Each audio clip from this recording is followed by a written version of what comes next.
Cher Père Céleste, alors que la présence du Saint-Esprit est déjà ici, nous abordons ta sainte parole.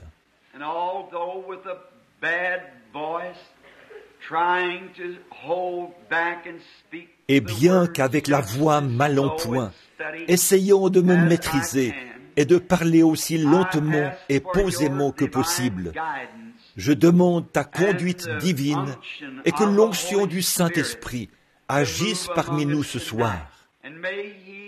Et puisse celui qui est omniprésent, puisse-t-il prendre la parole de Dieu et la donner à chaque cœur, selon le besoin que nous en avons. Puisse-t-il nous nourrir ce soir des bonnes choses de Dieu. Et ce soir, alors que nous parlons de la parole, puissent nos cœurs être plongés profondément dans le calvaire, là où Jésus a payé le prix entièrement suffisant qui était exigé par les grands jugements de Dieu depuis le Jardin d'Éden. Et aujourd'hui, puissions-nous nous rendre compte que nous sommes gratuitement justifiés par sa résurrection et par sa mort, son ensevelissement et sa résurrection. Et ce soir, nous ne sommes plus du monde, car nous avons été rachetés au prix du sang précieux du Fils de Dieu. Et puissions-nous, avec des cœurs reconnaissants, nous tourner vers toi ce soir, de toute notre pensée et de toute la force qu'il y a en nous, et te servir avec un cœur pur et sans mélange. Accorde ce soir, Père, s'il y en avait certains ici qui ne te connaissent pas par le pardon de leurs péchés ce soir, puissent-ils humblement venir à la croix et là confesser leurs péchés à Dieu, qui est juste pour les pardonner. Et puisse cette soirée être merveilleuse pour nous tous. Nous le demandons au nom de ton Fils, le Seigneur Jésus. Amen. Now we do realize that there is no one in the earth that is able. Maintenant, nous sommes conscients qu'il n'y a personne sur la terre qui soit suffisamment capable de prendre la parole de Dieu et de la révéler, parce que la parole est écrite par inspiration. C'est le Saint-Esprit qui est l'auteur de la parole.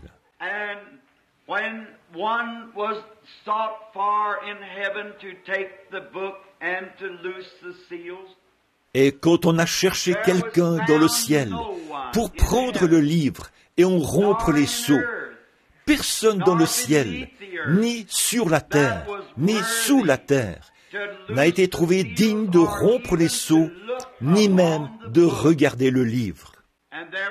Et il y a eu là un agneau qui avait été immolé depuis la fondation du monde. C'est lui qui est venu prendre le livre de la main de celui qui était assis sur le trône, qui a rompu les sceaux et qui a ouvert la parole.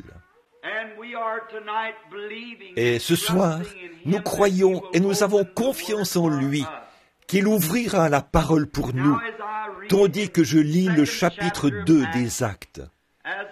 Comme je l'avais annoncé le premier soir, c'était sur la seconde venue et du Seigneur Jésus. C'était mercredi.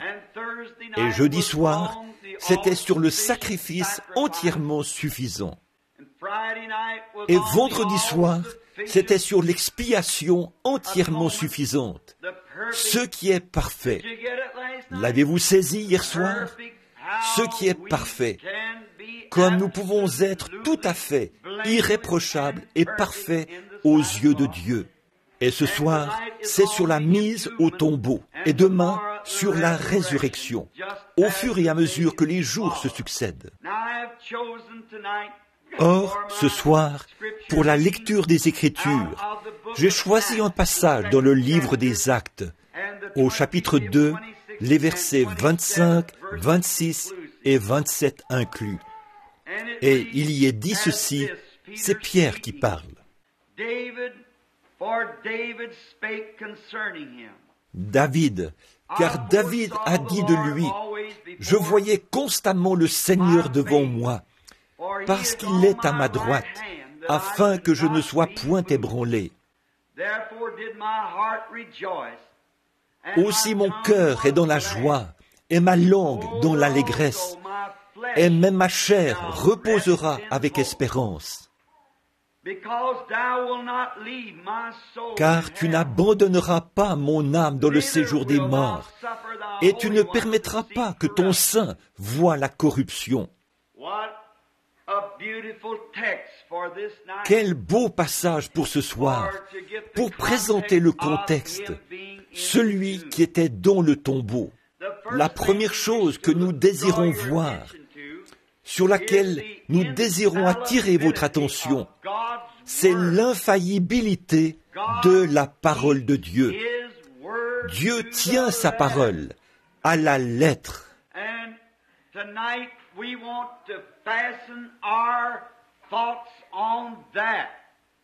Et ce soir, nous voulons fixer nos pensées là-dessus, que Dieu tient sa parole.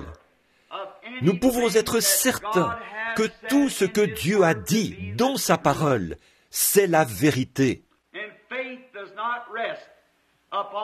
Et la foi ne repose pas sur les sables mouvants des conceptions humaines ou de la théologie humaine, mais elle a son lieu de repos définitif sur le rocher immuable de la parole éternelle de Dieu. La parole, si Dieu l'a dit, cela reste pour toujours la vérité. Il ne peut jamais revenir là-dessus et dire « ce n'est pas ce que je voulais dire ». Moi, je peux dire des choses, et vous pouvez dire des choses. Et puis, il nous arrive souvent de revenir là-dessus, parce que nous avons dit ça à la lumière de nos connaissances et de nos capacités.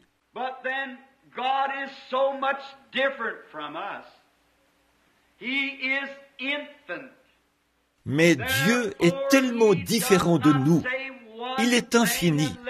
C'est pourquoi il ne dit rien, à moins que ce ne soit absolument parfait. Il n'a jamais à revenir là-dessus. Il n'a jamais à s'excuser pour ce qu'il a dit. Cela reste toujours la vérité.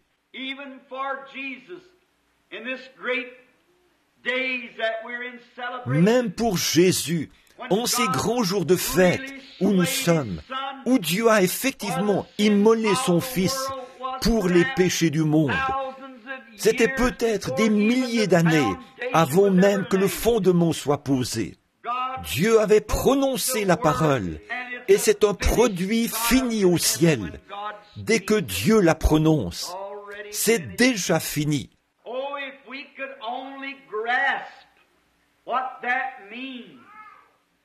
Oh, si seulement nous pouvions saisir ce que cela signifie, comme nous serions des gens différents, de voir dans ces livres les jugements qui sont décrits pour celui qui désobéit. Cela amènerait un homme à s'examiner heure après heure, et le juste à se réjouir heure après heure, en lisant les bénédictions que Dieu a promises à celui qui est fidèle.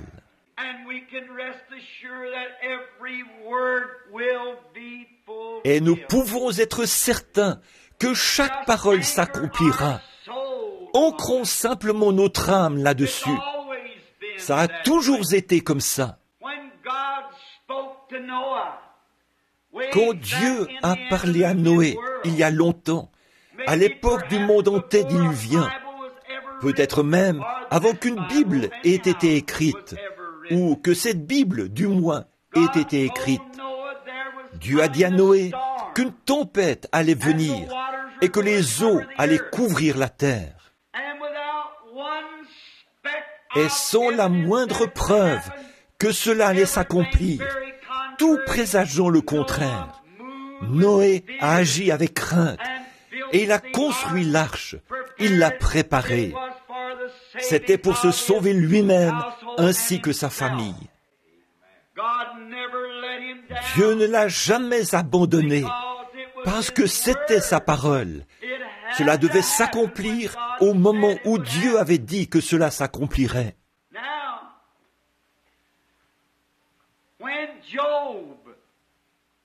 Or, Job, le plus vieux livre de la Bible, écrit peut-être avant que la Genèse soit écrite, et cela a été inclus dans la Bible, et c'est Moïse qui a écrit la Genèse. Job, dans son livre, il s'est solennellement reposé sur la promesse que Dieu lui avait faite.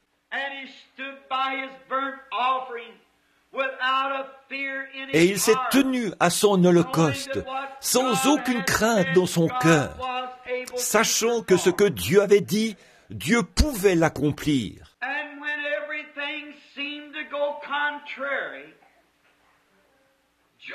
Et quand tout semblait aller à l'encontre, Job est resté ferme, parce que la promesse de Dieu était ferme. Dieu avait fait une promesse à Job, et Job s'est reposé sur cette promesse.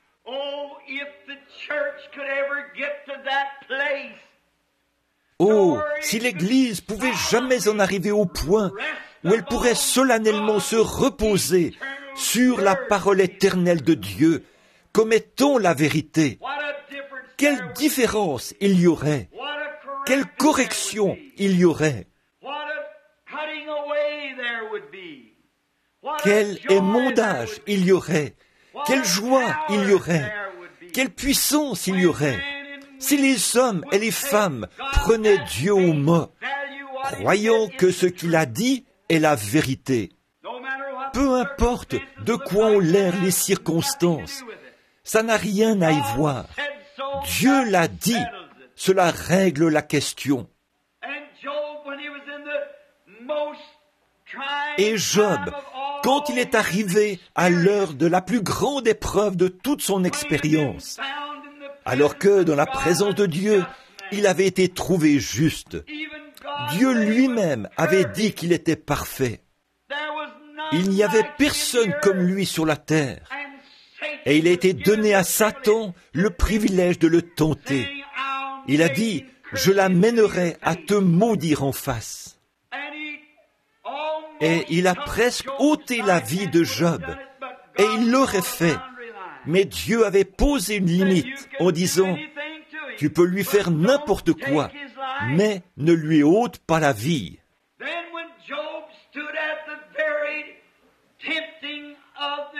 Alors, quand Job est arrivé au moment crucial de la tentation même, il a dit, « Je sais que mon Rédempteur est vivant, et au dernier jour, il se tiendra sur la terre. Quand les vers de ma peau détruiraient ce corps, de ma chair, je verrai Dieu. Peu importe combien cela paraissait sombre, et combien cela paraissait invraisemblable. Il y avait quelque chose sur lequel Job avait ancré son âme. La promesse éternelle de Dieu.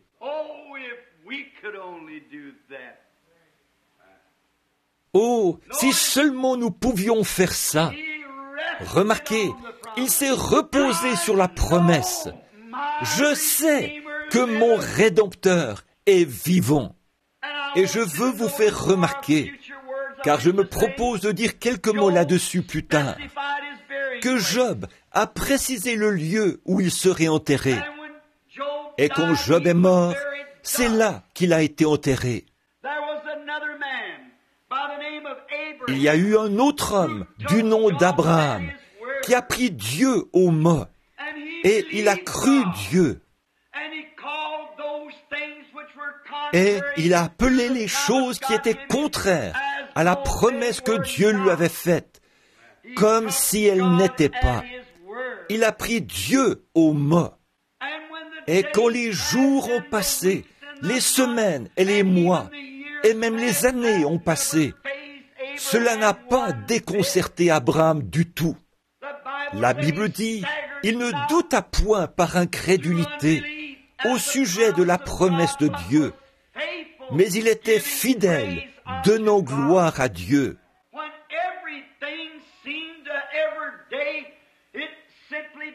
Alors que tout semblait, chaque jour, il semblait que cela devenait plus difficile chaque jour.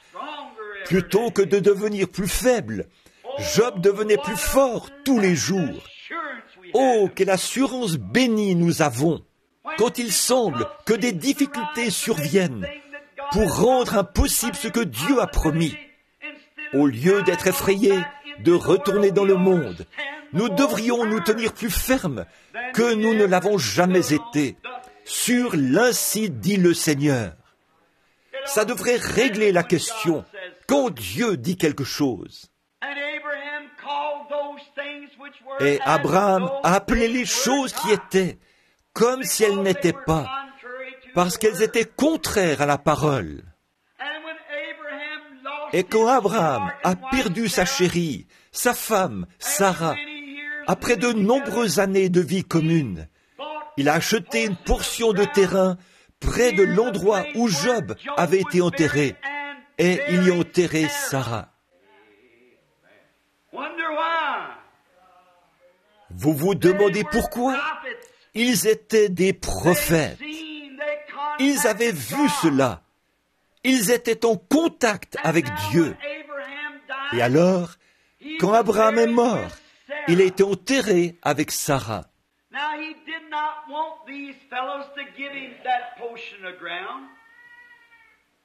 Or, il n'a pas voulu que ces gens lui cèdent cette portion de terrain. Il l'a acheté devant témoins. Quel beau type du baptême! Il l'a acheté devant témoins, a déclaré que c'était sa possession. Oh, c'est de cette manière qu'un véritable croyant devrait venir, non pas se glisser dans un coin, mais se tenir en présence de témoins. Je suis un témoin du Seigneur Jésus et du Saint-Esprit et de ses grandes œuvres. Et cela d'autant plus que nous voyons s'approcher ce jour mauvais. Ensuite, le fils d'Abraham, c'est-à-dire Isaac, la promesse devait lui être donnée. Et quand Isaac est mort, il est enterré avec Abraham. Et Isaac a engendré Jacob. Et quand Jacob est mort, loin en Égypte, mais remarquez, avant de mourir, il avait dit à Joseph, son fils, qui était prophète, « Viens ici, mon fils, et pose ta main sur ma hanche infirme. » En effet, souvenez-vous, il était devenu infirme parce que l'ange de l'Éternel avait touché sa hanche et il s'était mis à boiter à partir de ce jour-là. Il a dit, « Pose ta main sur ma hanche et jure-moi par le Dieu de nos pères que tu ne m'enterreras pas ici en Égypte. »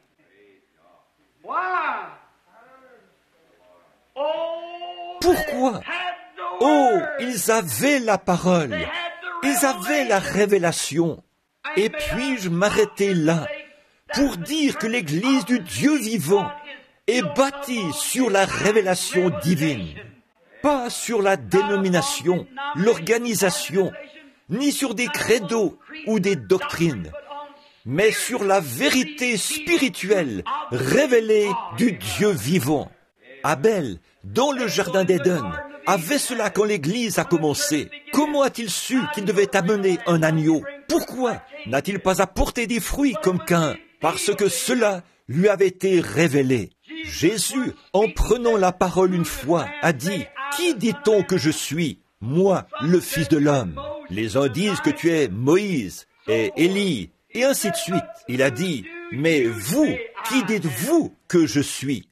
Vous voyez, cela ne dépend pas de ce que quelqu'un d'autre pense. Il s'agit de ce que vous savez être la vérité. Vous, que dites-vous? Chacun de nous est confronté à cette question ce soir. Vous, que dites-vous? Et rapidement, Pierre a pris la parole, sans aucune hésitation.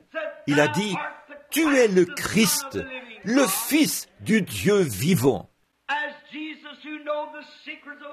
Comme Jésus qui connaissait les secrets de tous les cœurs, car il n'était nul autre que Jéhovah manifesté dans la chair. Il a dit, Tu es heureux, Simon, fils de Jonas, car ce ne sont pas la chair et le sang qui t'ont révélé cela, mais c'est mon Père qui est dans le ciel. Et sur cette pierre, je bâtirai mon église, et les portes du séjour des morts ne prévaudront point contre elle. Et nous, quand nous en arrivons là, nous les luthériens, nous voulons marcher par la foi. Nous les méthodistes, nous voulons crier pour l'obtenir. Vous, les pentecôtistes, vous voulez parler en langue pour l'obtenir. Mais tout ça est à 10 millions de kilomètres de cela.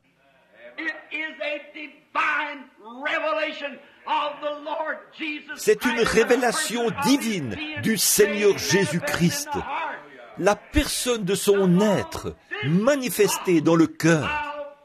Sur cette pierre, je bâtirai mon église, et les portes du séjour des morts ne prévaudront point contre elle.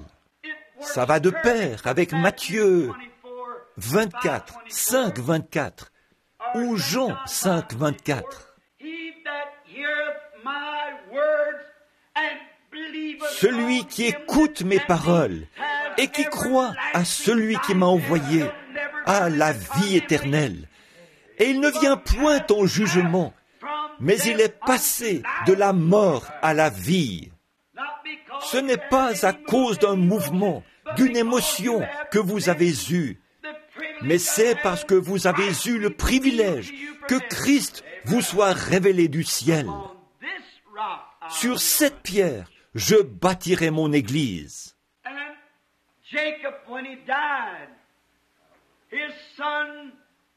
Et alors, quand Jacob est mort, son fils a fait emporter son corps, et il a été enterré avec Abraham, Isaac, Sarah et Job, dans la terre sainte, en Palestine.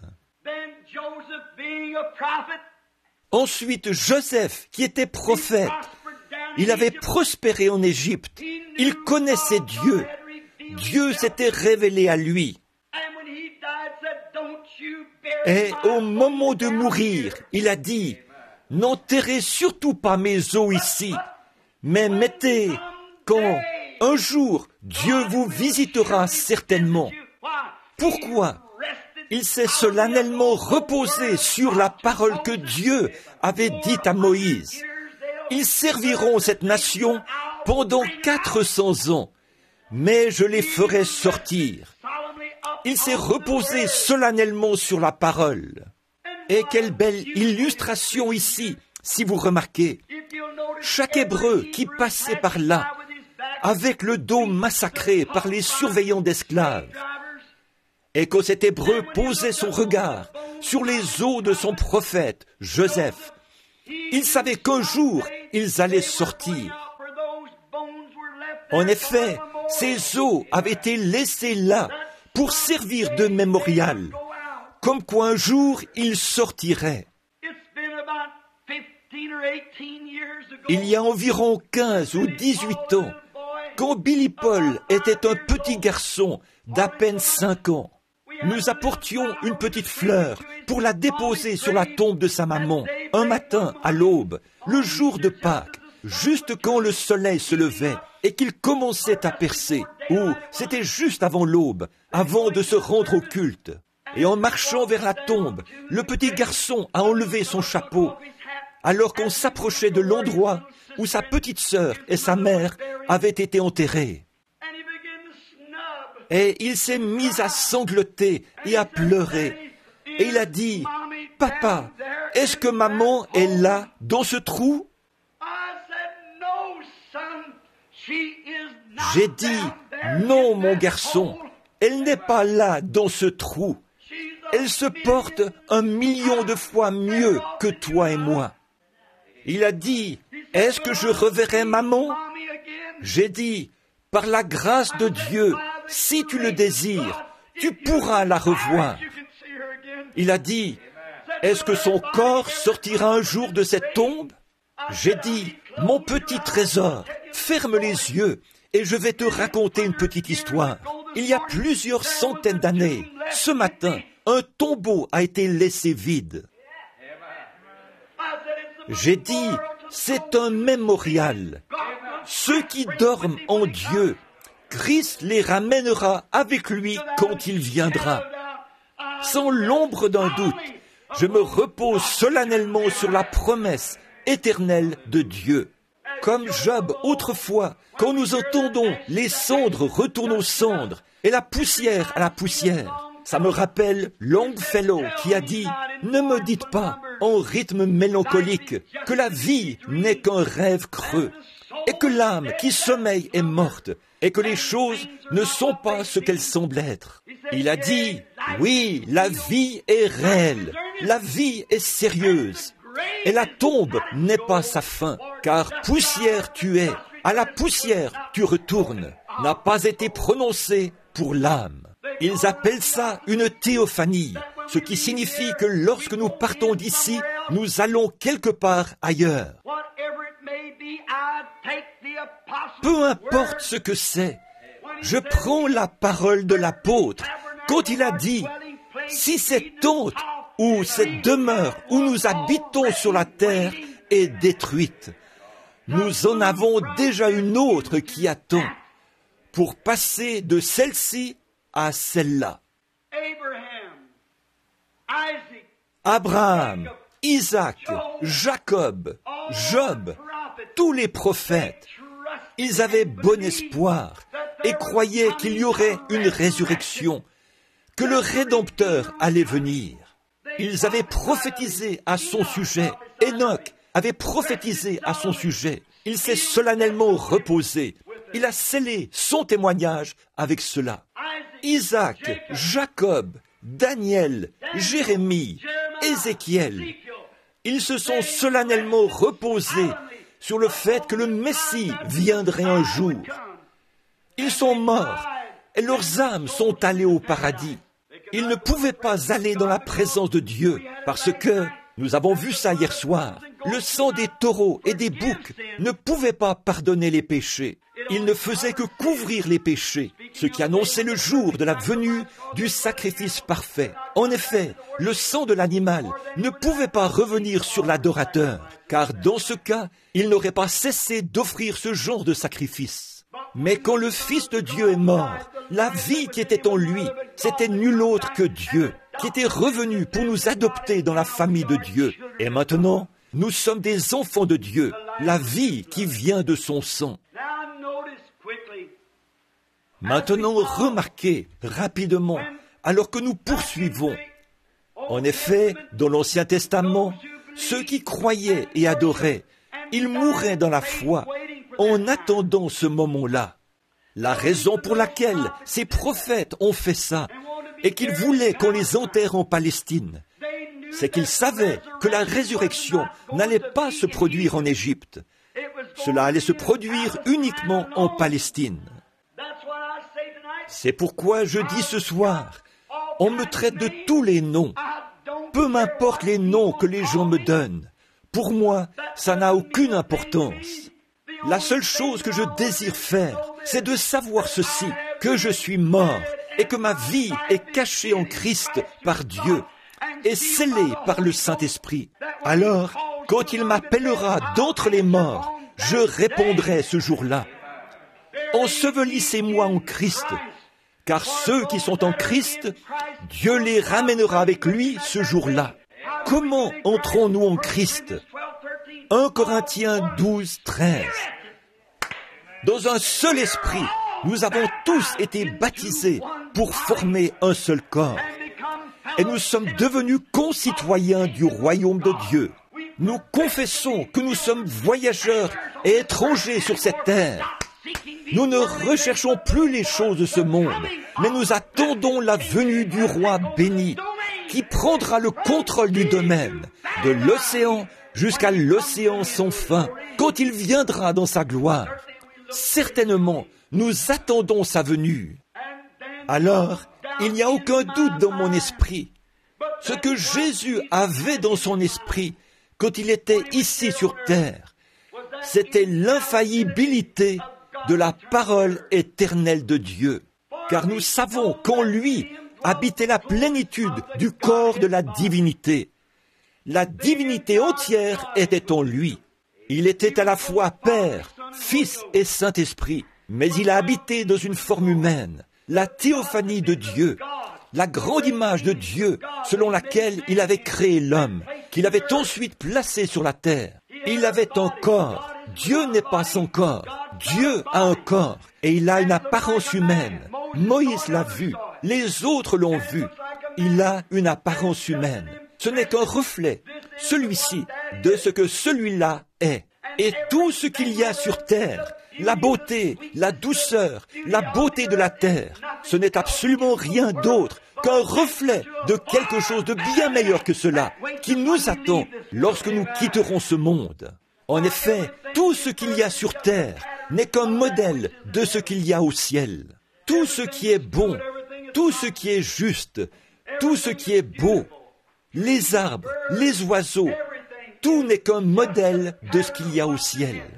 Notre propre vie n'est qu'un modèle, ce n'est qu'une ombre, ce n'est pas la vraie chose, c'est le côté du négatif. Il faut la mort pour développer la photo, pour nous ramener dans la théophanie d'où nous sommes venus.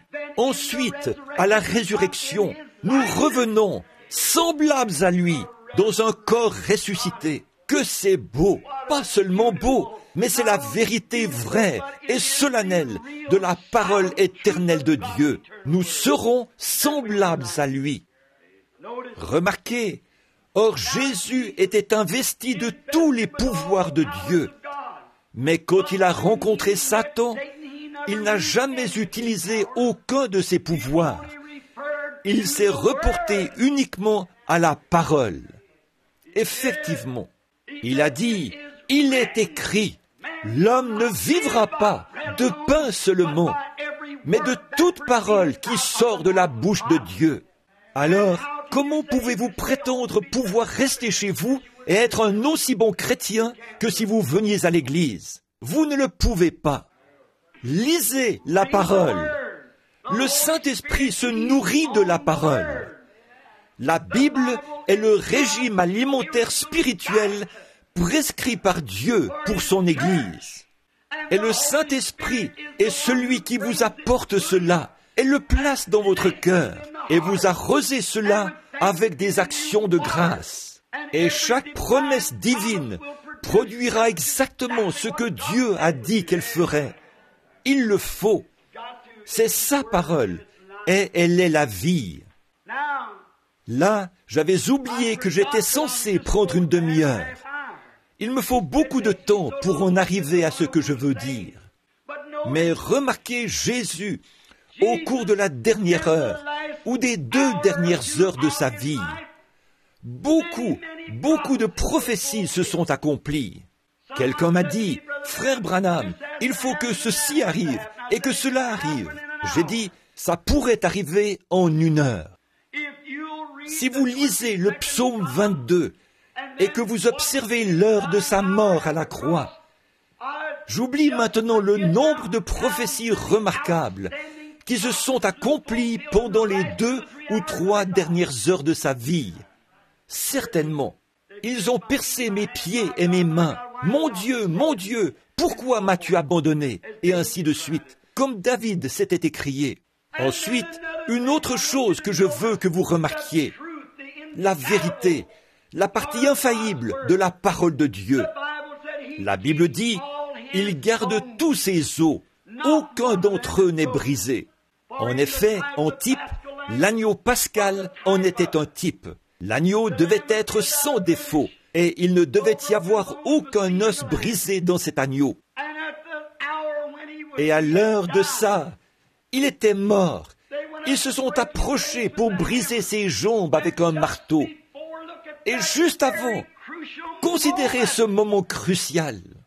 L'homme qui tenait le marteau s'apprêtait à frapper ses jambes. Mais la parole de Dieu avait dit, il n'y aura pas un seul os brisé dans son corps. Comment est-ce que ça va se passer? Nous sommes pressés. La parole de Dieu est éternelle. Si la parole de Dieu est si parfaite, ceux qui sont en Christ sont tout aussi sûrs de ressusciter qu'il existe une résurrection. Dieu est tenu d'exécuter sa parole, autant pour vous guérir que pour vous sauver, car lui, c'est sa parole qu'il a promis. C'est la parole de Dieu, et nous n'avons aucun droit d'en retrancher quelque chose. Mais dites simplement, c'est la vérité. Croyez-la, peu importe ce qui arrive, croyez-la quand même. C'est de cette façon-là que les autres ont dû la croire, et nous n'en sommes pas exclus. C'est Dieu qui avait donné la Palestine à Israël, mais ils ont dû se battre pour chaque pouce de terrain qu'ils ont obtenu. La promesse est pour vous, mais vous devez vous battre pour chaque pouce que vous revendiquez. Le diable verra à ce qu'il en soit ainsi, certainement. Mais remarquez, quand il s'apprêtait à briser les jambes de notre Seigneur Jésus, si ce marteau avait frappé sa jambe et l'avait rompue, Dieu aurait été dans l'erreur. Mais il n'y avait pas assez de démons dans tous ces lieux sombres de tourment pour permettre que ce marteau frappe ce précieux corps. En effet, David, 800 ans auparavant, avait dit « Aucun os de son corps ne sera brisé ». La parole de Dieu doit rester la vérité. Mais qu'ont-ils fait alors? Ils ont pris une lance et l'ont enfoncée dans son côté, et du sang et de l'eau sont sortis pour accomplir ce que la Bible avait dit. Ils ont percé mes mains et mon côté. La parole s'était accomplie. Alors, pendant qu'il se mourait, oh, quelle heure redoutable! Je pense à ce chant, et sans exagérer, ça me fait très mal. Quand je pense à ce chant que le poète a écrit il y a bien des années, alors que les rochers se fondaient et que les cieux s'assombrissaient, mon Sauveur courba la tête et mourut. Le voile déchiré révéla le chemin vers les joies du ciel et le jour sans fin. Et lorsqu'il était suspendu là, il saignait et se mourait quand il a courbé la tête. Le soleil a eu tellement honte de lui-même de poser le regard sur les créatures mortelles que Dieu avait créées à son image, qu'il ait dû payer un prix comme celui-là pour les racheter. Le soleil a refusé de poser le regard sur la terre en cette heure-là. La lune était si embarrassée qu'elle s'est retirée de sa place. Et les étoiles ont tourné le dos à la terre. Voilà à quel point le péché est une chose horrible. Voilà comment Dieu a dû traiter cela. Et de voir ces sacrificateurs qui se moquaient alors que des crachats coulaient sur son visage. Un homme l'a frappé à la tête avec un roseau et lui a dit « Si tu es un prophète, dis-nous qui t'a frappé. » L'un d'eux lui a arraché la barbe du visage et l'a frappé au visage et voulait qu'il se défende. Il a dit « Si mon royaume était de ce monde, j'appellerais immédiatement mon Père. Il m'enverrait 12 légions d'anges. » La scène aurait pu changer, mais comment aurait-il pu le faire? Il ne pouvait tout simplement pas le faire, car c'étaient ses propres enfants qui réclamaient son sang à grands cris. Pourriez-vous vous imaginer un papa, un père, dont les propres enfants, dans les ténèbres, réclament le sang de leur propre père? Voilà pourquoi il n'a pas pu faire autrement que de mourir. S'il n'avait pas fait cela, ses enfants auraient été condamnés. Toutes les créatures auraient été condamnées. Mais il a dû mourir pour sauver son peuple. Et quand il l'a fait, quand il a courbé la tête, cette vieille terre a eu un frisson dans le dos. Elle a dû avoir un effondrement nerveux. En effet, la Bible dit que sur toute la terre, de la 6e à la 9e heure, il y eut des ténèbres sur toute la surface de la terre. Et la terre a tremblé, et les rochers se sont fondus, et le voile du temple s'est déchiré depuis le haut jusqu'en bas. Les biliots qui servaient au sacrifice se sont renversés. Le Fils du Dieu vivant était mort. Il était tellement mort que le soleil l'a reconnu. Il était tellement mort que la lune l'a reconnu. Il était tellement mort que les étoiles l'ont reconnu. Il était tellement mort que la terre l'a reconnu. Il était tellement mort que les éléments l'ont reconnu. Les atmosphères l'ont reconnu. Tout devait prendre connaissance que c'était le Fils de Dieu. En effet, la parole de Dieu ne pouvait pas faillir. Il avait été promis depuis le jardin d'Éden, la postérité qui allait écraser la tête du serpent. Et là, qu'est-ce qui lui est arrivé? Où est-ce qu'il est allé quand il a quitté la croix et qu'il a été placé dans le tombeau de Joseph d'Arimathée? Il était si pauvre qu'il n'avait pas un lieu où il puisse reposer sa tête. Il était venu au monde dans une crèche. Il avait une mauvaise réputation d'être un enfant illégitime. On l'a ridiculisé, on s'est moqué de lui, on l'a méprisé sur la terre. On s'est moqué de lui et on l'a rejeté. Et quand il est mort, il a été condamné à mourir de la peine capitale entre deux brigands. Et il n'y avait même pas un endroit où l'ensevelir. Et il était enseveli dans le tombeau de quelqu'un d'autre, le Dieu même du ciel qui était venu sur la terre. Et nous, parce que nous devons supporter quelques légères souffrances, nous croyons être quelqu'un. Tout ce qu'il a fait pour nous. Pensez-y, mon ami, examinez ça. Le soldat romain a dit, vraiment, c'est le Fils de Dieu. Le pécheur a dû le reconnaître. Judas a dit, j'ai trahi le sang innocent. Il a dû le reconnaître. Toute la terre l'a reconnu. Ensuite, où est-il allé? Quand un homme meurt, est-ce la fin? Non, monsieur. Il a dû mourir de cette façon-là, parce que la Bible de Dieu avait dit qu'il mourrait de cette façon. Et il avait confiance en la parole de Dieu. C'est pour ça que, de son vivant, il avait pu dire « Détruisez ce temple, et en 3 jours, je le relèverai ». En effet, David avait dit dans un passage, toujours dans la Bible, par inspiration, quand David, l'homme de Dieu, le prophète qui avait été oint par la parole, avait dit « Je ne permettrai pas que mon sein voie la corruption, et je n'abandonnerai pas son âme dans le séjour des morts. » Jésus a dit « Détruisez ce corps, et en 3 jours, je le relèverai. » Il savait que la parole de Dieu ne pouvait pas faillir. Oh là là! S'il a pu se reposer solennellement là-dessus, en croyant que la parole de Dieu ne pouvait pas faillir, à combien plus forte raison pouvons-nous nous reposer tout aussi solennellement sur le fait que nous sommes nés de nouveau du Saint-Esprit, qui rend témoignage dans notre cœur maintenant même, qui nous fait savoir que notre Rédempteur est vivant et qu'il reviendra un jour.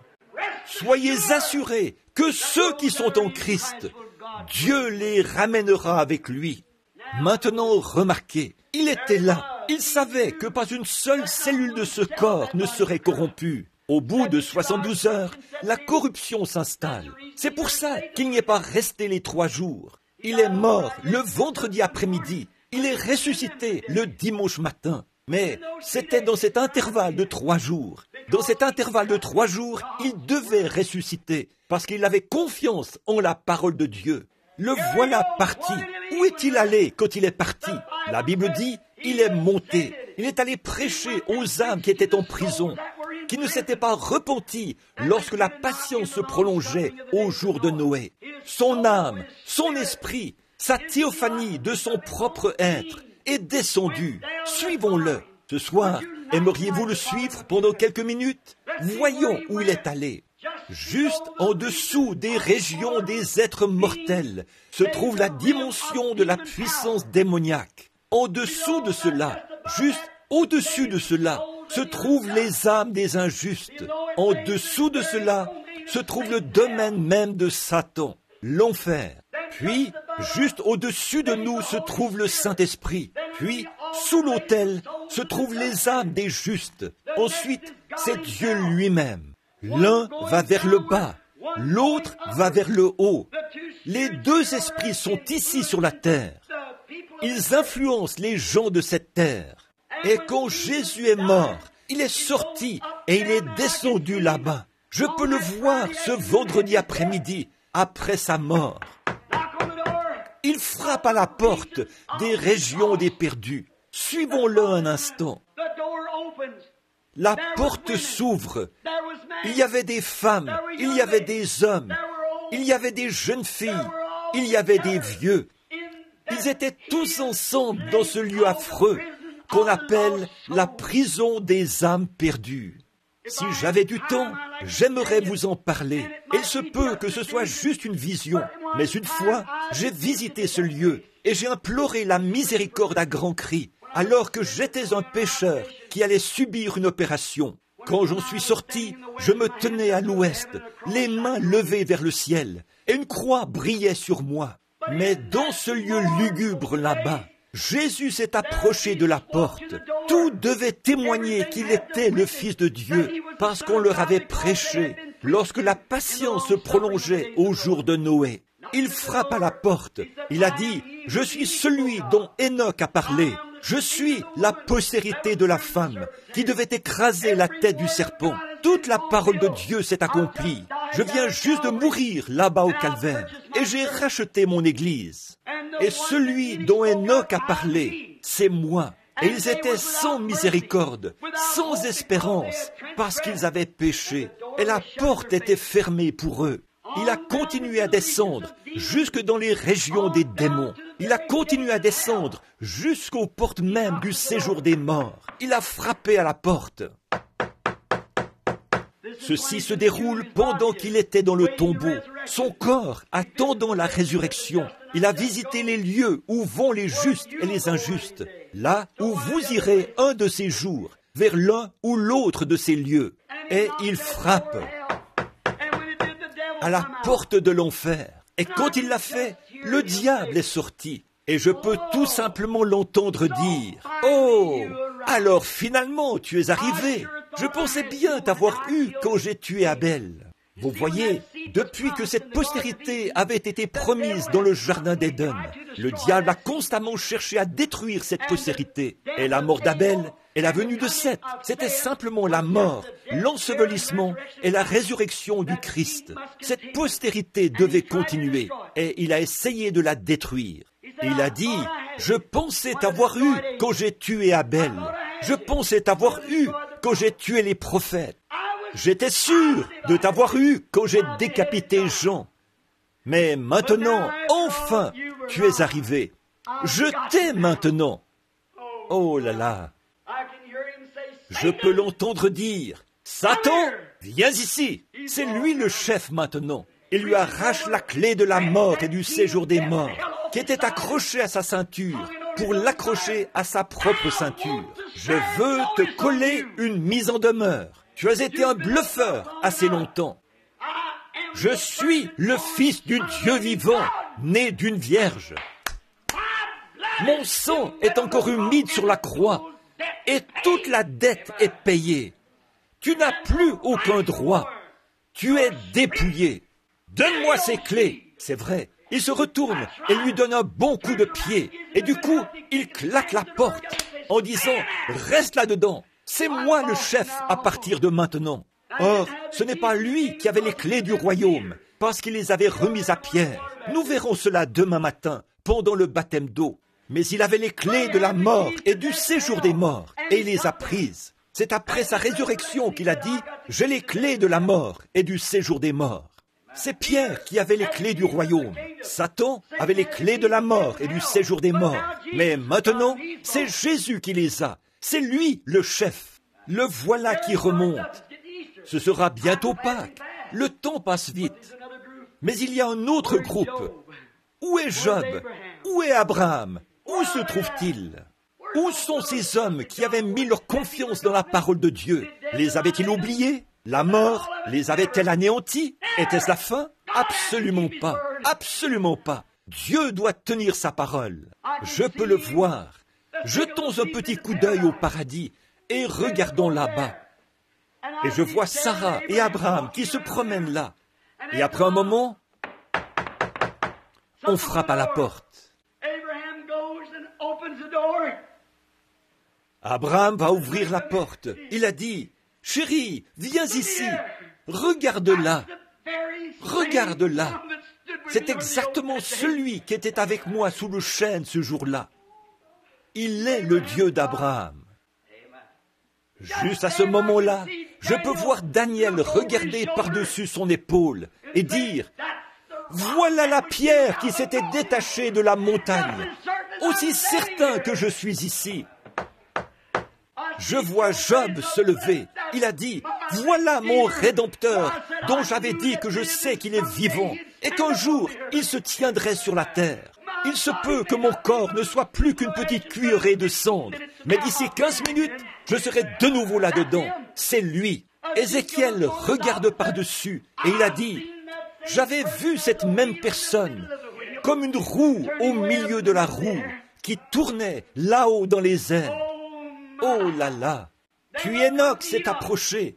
Enoch a dit, « Je l'avais vu venir avec 10 milliers de ses saints pour exercer le jugement. » Il y avait les saints de l'Ancien Testament qui attendaient, bien sûr, sous l'expiation du sang. Ils ne pouvaient pas entrer dans la présence du Dieu du ciel, parce que le sang des boucs et des brebis ne pouvait pas ôter le péché. Mais il a dit, « Mes frères, je suis celui que vous croyez que je suis. Je suis la postérité de la femme. Je suis le fils de David. Je suis le fils de Dieu. Je suis celui qui est né d'une vierge. Mon sang a fait l'expiation pour cela. Vous avez attendu sous le sang des brebis et des boucs, mais maintenant c'est mon sang qui fait l'expiation, et vous êtes libres. Montons, c'est presque Pâques, et pensez un peu ce soir. Cela fait environ 1900 et quelques années. Je peux entendre Abraham dire, « Seigneur, quand nous monterons et que nous serons de nouveau dans notre corps, Sarah et moi, nous aimions tellement ça. Aurais-tu objection à ce que nous fassions une petite visite éclair là-bas pendant que tu seras en route ?» Eh bien, je peux l'entendre dire, « Eh bien, non, certainement pas. Je vais rester avec mes disciples pendant environ 40 jours. Regardez autour de vous et voyez comment les choses se présentent. En ce glorieux matin de Pâques, c'est ça que nous examinerons demain matin, si le Seigneur le veut. Quand il est ressuscité d'entre les morts, la Bible dit, selon Matthieu 27, plusieurs saints qui dormaient dans la poussière de la terre ressuscitèrent et sortirent des tombes. De qui s'agissait-il? Abraham, Isaac, Jacob, Job, ceux qui, par la révélation spirituelle révélée, savaient que le Rédempteur se tiendrait sur la terre un jour. Ce sont eux les prémices de ceux qui dormaient. Ils se sont promenés là dans la ville. Je peux voir Sarah et Abraham, jeunes et pleins d'heures, et beaux et pleins de vie, pour ne plus jamais vieillir, pour ne plus jamais tomber malade, pour ne plus jamais avoir faim. Ils se promenaient dans leur corps. Caïphe se tenait là et il a dit, « Vous savez quoi? Quelque chose s'est passé l'autre jour. Regardez donc le fouillis dans lequel se trouve ce temple. Il va falloir trouver quelqu'un pour recoudre ce rideau. Regardez ça, cette caisse à sacrifice renversée. Qu'est-ce qui s'est passé? Ce gars, était-il un astrologue? Était-il un sorcier? Ou qu'est-ce qui s'est passé? Dites donc, venez ici, Joseph. Qui est ce jeune couple qui se tient là? » Abraham a dit, « Sarah, on nous a reconnus. On ferait mieux de sortir. » Ils apparurent un grand nombre de personnes. Ce n'est pas tout. Pour conclure, remarquez, un jour, après qu'ils ont eu visité, Abraham, Isaac, Jacob et tous les autres avaient visité leur patrie. Quand Jésus est monté, vous dites, « Frère Branham, est-ce un mythe? » Non, monsieur. Je vous montrerai les passages des Écritures dans un instant. Quand il a commencé à monter, ils n'ont vu que lui, mais les saints de l'Ancien Testament l'ont accompagné. En effet, la Bible dit qu'il a emmené des captifs et il a fait des dons aux hommes. Et je peux le voir alors qu'il monte, se joignant à son église. 2 anges de l'orchestre qui jouaient de la musique se sont déplacés là-bas. Et ils ont dit, « Homme galiléen, pourquoi vous arrêtez-vous à regarder au ciel? Car ce même Jésus qui a été enlevé va revenir. » Certainement, ils sont vite retournés se joindre au défilé.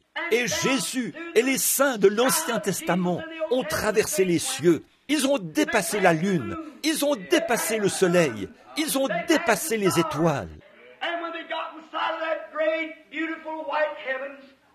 Et quand ils ont vu ces grands et beaux cieux blancs, les saints de l'Ancien Testament se sont écriés.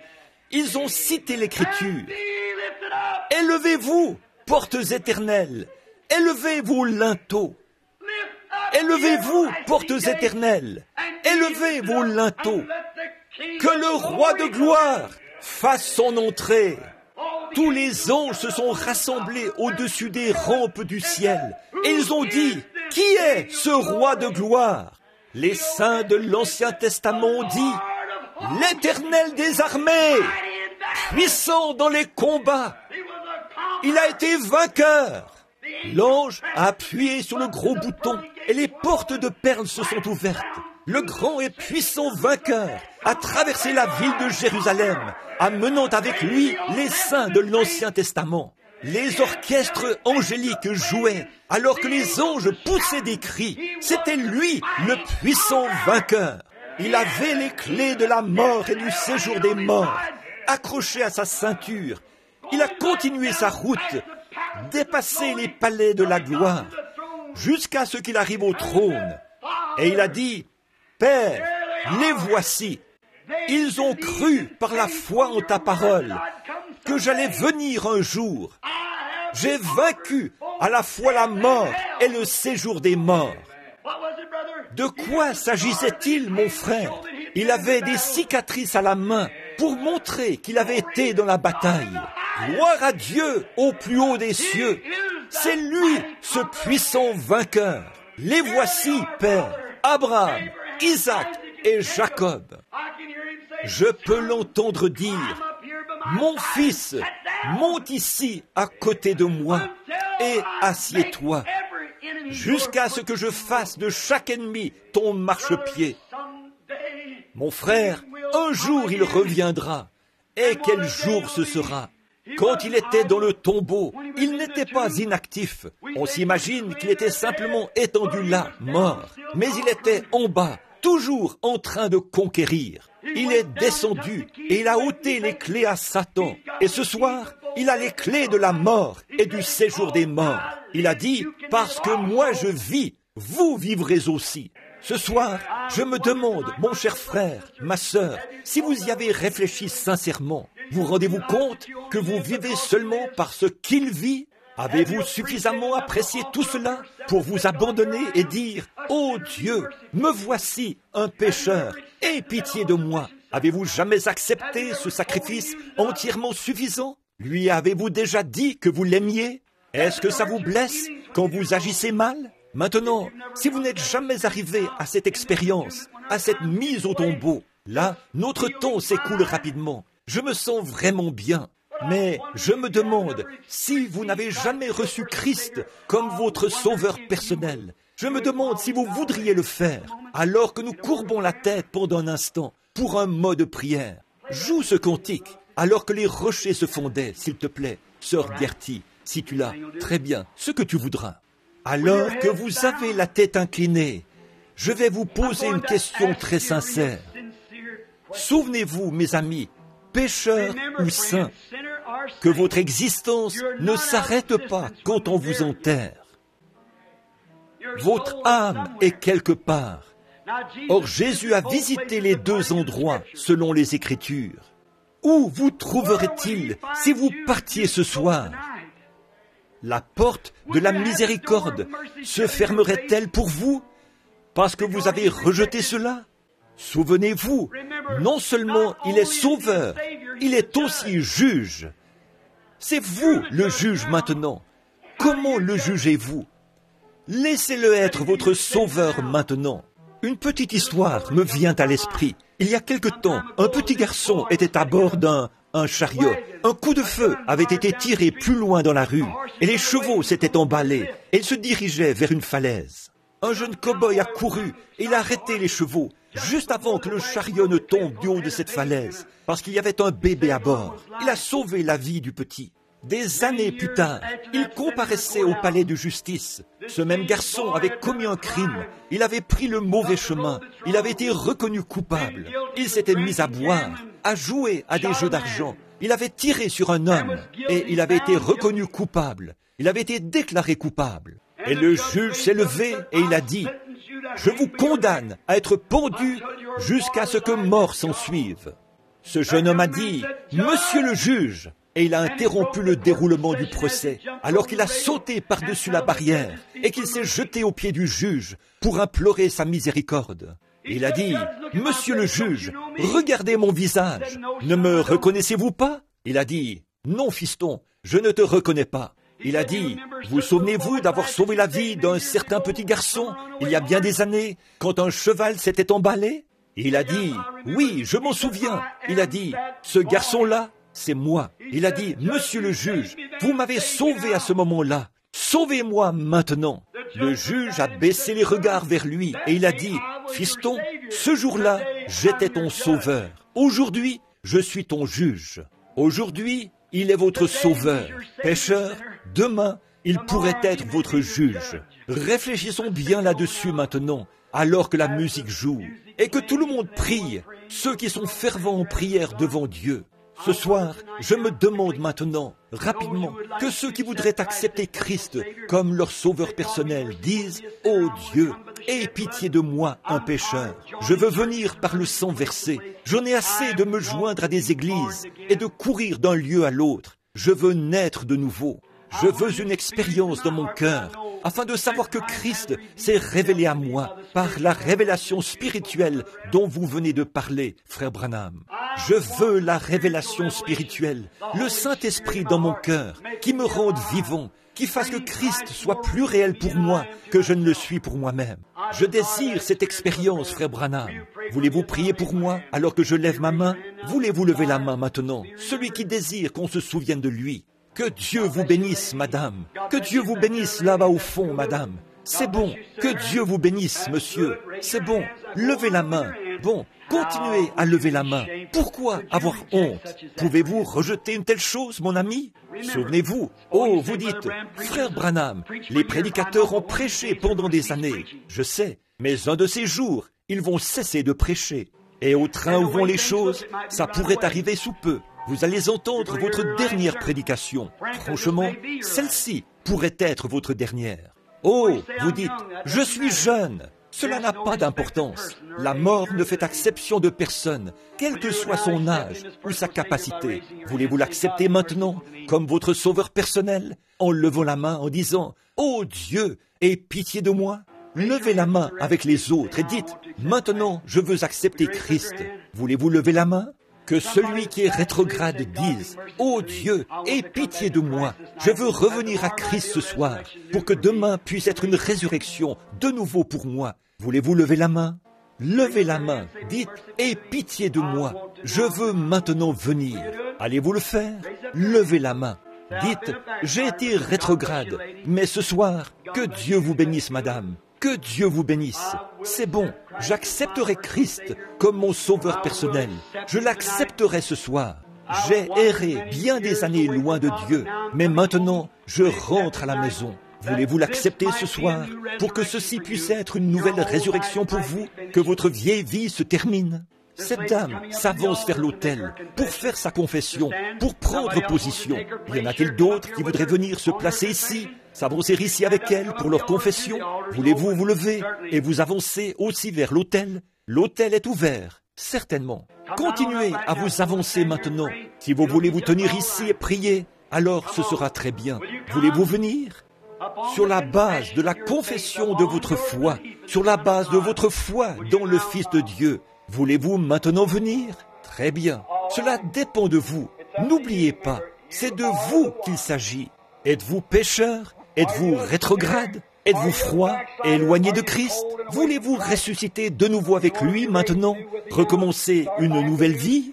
Qu'en est-il de vous, mari et femme, qui êtes en désaccord depuis longtemps, qui vous querellez chez vous? Ne voulez-vous pas venir et régler cette chose avec Dieu et l'un avec l'autre maintenant? Faites de Pâques un vrai Pâques pour vous. Commencez un nouveau foyer. Qu'en est-il de vous qui n'avez jamais été, qui n'avez jamais prié chez vous? Vous ne faites que rentrer de l'église et vous essayez de vivre le mieux possible. Vous ne réunissez jamais la famille pour prier.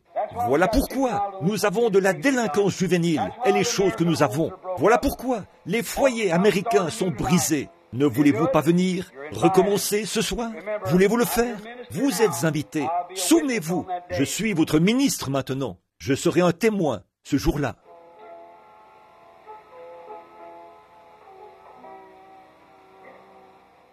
Alors que nous avons la tête inclinée maintenant pour la prière, notre cher Père Céleste, ce soir, nous te présentons cet auditoire dans l'atmosphère solennelle la plus sacrée et la plus solennelle que nous connaissons. Nous nous approchons humblement de ton trône. Et après le message de ce soir, après cette grande mise au tombeau, il n'est jamais resté silencieux. Son âme est allée directement dans ces régions pour achever l'œuvre de Dieu, ce qu'il était destiné à faire. Et demain matin, nous verrons où il est allé en traversant les lieux très hauts, en triomphant de tout à sa résurrection. Mais il est sorti le matin de Pâques pour notre justification. Et nous voyons qu'il a renvoyé le Saint-Esprit pour convaincre les hommes du péché. Et nous prions ce soir, Seigneur, que tu te souviennes de ceux qui ont levé la main devant toi. Puisse leur décision venir de leur cœur ce soir, qu'ils t'ont reçu et qu'ils te croient. Et puisse-t-il être scellé et mis à part par le sceau de la promesse ce soir, le Saint-Esprit. Accorde-le, Père, car nous te les confions avec le message de ce soir. Puis ceux qui l'ont entendu en retirer une bénédiction. Seigneur, ceux qui l'emporteront chez eux, fais qu'ils pénètrent profondément dans leur cœur. Puissent-ils vivre de la parole de Dieu. Accorde-le, Père, car nous le demandons au nom de Christ. Amen.